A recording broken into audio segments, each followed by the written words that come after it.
បាទឥឡូវចូលមួយមេរៀនទៀតហើយគឺមេរៀនទី26ហើយរៀនភាសាកូរ៉េដោយខ្លួនឯងបើបងប្អូន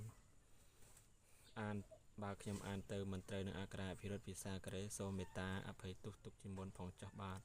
អរគុណចំពោះលោកគ្រូអ្នកគ្រូតែងតែបង្រៀនឲ្យខ្ញុំអរគុណជាធំហើយខ្ញុំក៏បានរំលឹកពាក្យបន្ថែមទៀតហើយយកចា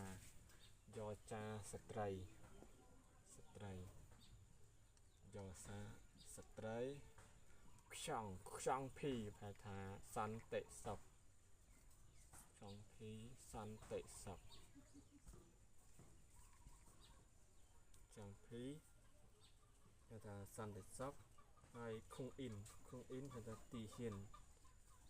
ខុងអ៊ីនទីហ៊ាន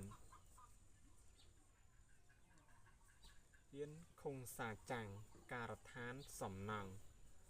ការរាប់ឋានសំណង់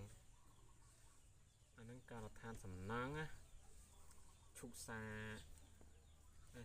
សាំងខុងសាចាំងការដ្ឋានសំណង់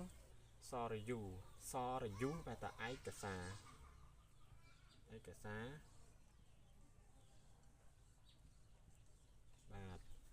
យកសារតត្រីយកចាស្ត្រីខ្ចង់ភីសន្និសីទខុងអ៊ីនទីហ៊ានខុងសាចាំងការដ្ឋានសំណង់សរយូឯកសារយកចាស្ត្រីខ្ចង់ភីសន្និសីទខុងអ៊ីនទីហ៊ានខុងសាចាំងការដ្ឋានសំណង់សរយូឯកសារយកចាស្ត្រីខ្ចង់ភីសន្និសីទខុងអ៊ីនខុងអ៊ីនទីហ៊ានខុងសាចាំងការដ្ឋានសំណង់សរយូឯកសារបាទបើអានទៅខុសសូមមេត្តាអភ័យទោសទុកជាមុន